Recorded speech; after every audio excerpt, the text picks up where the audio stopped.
देख रहे हैं सिटी इंडिया न्यूज चैनल, हक की आवाज।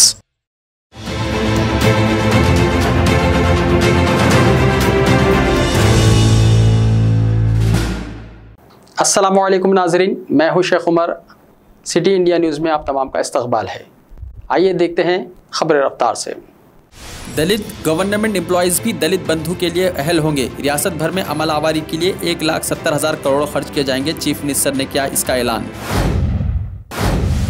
तेलंगाना में साल 2023 में बीजेपी का इख्तिदार है यकीनी। बंडी संजय की 24 अगस्त से पदयात्रा का होगा आगाज। बीजेपी के रियासती सदर बंडी संजय ने कहा कि रियासत में चंद्रशेखर राव की बदउनवान हुकूमत के खात्मा और जमहूरी तर्ज की हुकूमत को तश्कील देने के लिए वो 24 अगस्त से पदयात्रा शुरू कर रहे हैं। उन्होंने अपनी पदयात्रा की कामयाबी के लिए जगत्याल जिले के कुंडागुंटू मंदिर में अपनी अहलिया के साथ खुसूसी पूजा की। इसके बाद मीडिया से बात करते हुए बंडी संजय ने कहा कि 24 अगस्त को हैदराबाद की भाग्य लक्ष्मी मंदिर से वो अपनी पदयात्रा शुरू करने वाले हैं। पदयात्रा के जरिए वो रियासत भर का दौरा करते हुए अवामी मसाइल से वाक़फ़ियत हासिल करेंगे। सिरसिल्ला में टीआरएस और बीजेपी कारकुनों में हुआ झगड़ा, जबरदस्ती दुकानात बंद करवाने की कोशिश, मलकाजगिरी में कशीदगी, जाफरानी जमात के कायदीन हुए गिरफ्तार। सिरसिल्ला में कशीदगी देखी गई क्योंकि सिरसिल्ला टाउन के अम्बेडकर चौराहे पर टीआरएस और बीजेपी कायदीन और कारकुनों में तसादुम हो गया।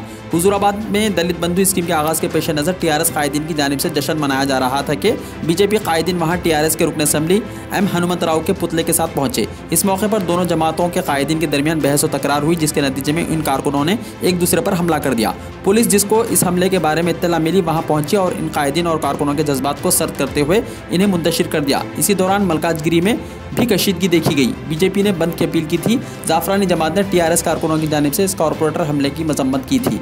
पुलिस को ताकत का इस्तेमाल करना पड़ा क्योंकि बीजेपी के कारकुन जबरदस्ती तौर पर दुकानात बंद करवाने की कोशिश कर रहे थे।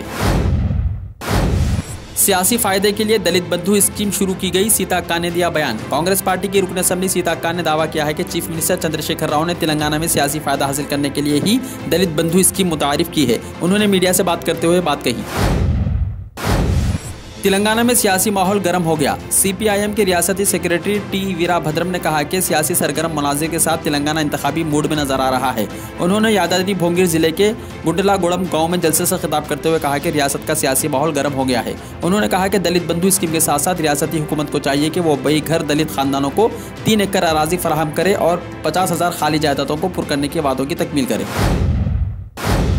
भारत ने तालिबान से बातचीत का मौका गंवा दिया, बैरिस्टर ओवैसी का बयान। बैरिस्टर असदुद्दीन ओवैसी और रुकन पार्लियामेंट हैदराबाद ने कहा है कि तालिबान से रस्मी या गैर रस्मी बातचीत का मौका हुकूमत हिंद के पास था, लेकिन 7 साल इस ज़िमन में कोई पेशरफ नहीं की गई। हालांकि बैनुल-अक़वामी सलामती के माहिरीन ने यह मशवरा भी दिया था। मोदी हुकूमत ने इसको नज़रअंदाज कर दिया और एक जो मौका था इसको भी गंवा दिया। अखबारी नुमाइंदों से बातचीत करते हुए सदर मजलिस ने बताया कि पार्लियामेंट में भी उन्होंने चंद साल पहले ये तजवीज़ पेश की थी कि भारत तालिबान से मुज़ाकरात करे, लेकिन उनकी इस तजवीज़ के बाद तनकीदें की गई। आज हालात हमारे सामने हैं। भारत ने 3 बिलियन अमेरिकी डॉलर की अफगानिस्तान में सरमायाकारी की। वहां पर तालिबान का आज मुकम्मल कंट्रोल हो चुका है। कर्नाटक में नेहरू और इंदिरा के नामों को हटाने की तजवीज़ पर हुई बहस। बीजेपी और कांग्रेस एक दूसरे के लीडर्स की कर रहे हैं बेइज्जती। कर्नाटका में सरकारी कैंटीन और मुख्तलिफ जगहों के नाम इंदिरा गांधी और नेहरू के नामों को हटाकर उनकी जगह अटल बिहारी वाजपेयी के नामों पर कर देना चाहिए। इस पर कांग्रेस ने कहा कि अटल बिहारी वाजपेयी तो शराबी और गोश्त खाने वाले थे। इस पर बीजेपी ने कहा नेहरू हुक्काबाज थे। इस पर फिर कांग्रेस ने कहा हुक्का पीना कोई जुर्म नहीं। वाजपेयी ने खुद कहा था कि उनको रोज़ाना 1 गिलास विस्की की ज़रूरत रहती है। आइंदा 24 घंटों के दौरान साहिली आंध्रा में शदीद तरीन बारिश का है इम्कान।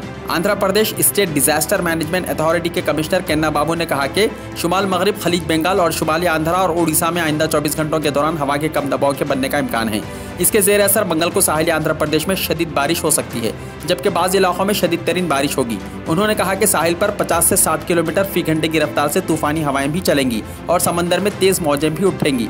कमिश्नर ने माहीगीरों को मशवरा दिया कि वो समंदर में जाने से परहेज़ करें।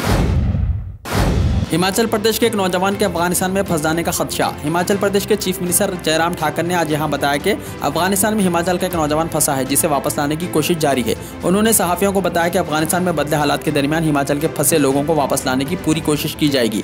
उन्होंने बताया कि इन्हें अभी तक एक हिमाचली नौजवान के अफगानिस्तान में फंसे होने की इत्तला मौसूल हुई है, जिसके ताल्लुक से तफसीली मालूमात जमा की जाएगी और इन्हें घर पहुँचाने की कोशिश की जाएगी। इंटर फर्स्ट ईयर में एडमिशन्स की तारीख बढ़ा दी गई। जूनियर कॉलेजेस को मुतल्ला किया गया है कि तालीमी साल 2021-22 के लिए इंटरमीडिएट साल अव्वल में दाखिलों की आखिरी तारीख में 30 अगस्त तक तौसी कर दी गई है। ऐसे ही ताज़ा तरीन खबरों के लिए हमारे फेसबुक और इंस्टाग्राम पेजेस को लाइक कीजिए और यूट्यूब चैनल को सब्सक्राइब ज़रूर कर लीजिए। देखते रहिए सिटी इंडिया न्यूज़, हक़ की आवाज़।